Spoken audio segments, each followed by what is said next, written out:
বন্ধুরা, অবশেষে চাকরি পেলাম। কি চাকরি পেলাম?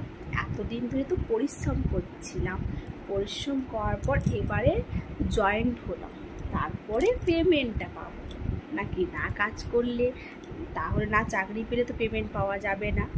তো এটার মানে তোমাদেরকে বলছি যে কি চাকরি পেলাম আমি। তো ফেসবুকে এতদিন ধরে আমি পরিশ্রম করে গেছি, মিনিমাম 1 বছর হয়ে গেল। হ্যাঁ, 1 বছর হয়ে গেল। আগে ফেসবুকে কাজ করতাম শুধু মানে নিজের শখটা পূরণের জন্য কাজ করতাম। এখন ফেসবুকে কাজ করে নিজের কিছু ভালো লাগা এবং নিজে কিছু ইনকাম করার জন্য।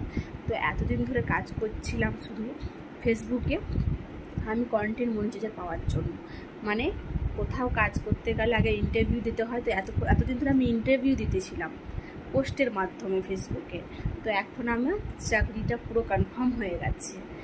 এবারে আমি পোস্ট করতে থাকবো প্রত্যেক দিন, তাহলে আমার যে ডলারটা জমা হবে পেমেন্টটা হিসাবে আসবে। তো আমি ইন্টারভিউ দিয়ে যখন চাকরি পেয়েছি, আমাকে তো চাকরি করার পর চাকরি যখন পাবো তখন তো আমাকে 1 মাস পুরো কাজ করতে হয়, তারপরে পেমেন্ট পাই। তো এটা 1 মাসের কোনো ধার্য নেই, কারণ ফেসবুক এখন পেমেন্ট কমে দিয়েছে। তাই আমাকে একটু বেশি দিন পরিশ্রম করতে হবে, নিয়মিত পোস্ট করতে হবে, তাহলেই চাকরি পাওয়া যায়। তো ফেসবুক এত সোজা নয় বন্ধুরা। অনেকেই বলে তুই এতদিন ভিডিও করছিস কী পাচ্ছিস, এতদিন এই করছিস কী পাচ্ছিস? তো পাওয়া যাবে, পরিশ্রম করলে অবশ্যই পরিশ্রমের ফল পাওয়া যায়। তার জন্য একটু ধৈর্য ধরতে হয়। ধৈর্য ধরে টাইম টু টাইম পোস্ট করে যাও, আর একটু অ্যাক্টিভ থাকার চেষ্টা করো, তাহলে দেখবে তুমি অবশ্যই সফলতা পাবে। আমরা সকালবেলা থেকে যে কাজবাজ করি, রান্না করি, রান্নাটা না করলে তো আমরা খেতে পাই না। তো তার জন্য আমাদেরকে আনাজ সবজি কাটতে হয়, মশলা বাটতে হয়, তারপরে রান্না করতে হয়, তারপরে আমরা খেতে পাই। তো তার আগে তো আমরা পাই না। তেমন ফেসবুকে এতদিন ধরে আমি শুধু ইন্টারভিউ দিয়ে যাচ্ছিলাম।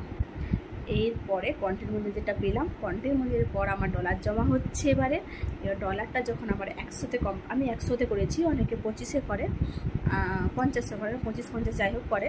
তো আমি 100তে করেছি। তো যবে আমার 100 কমপ্লিট হবে তবে পাবো।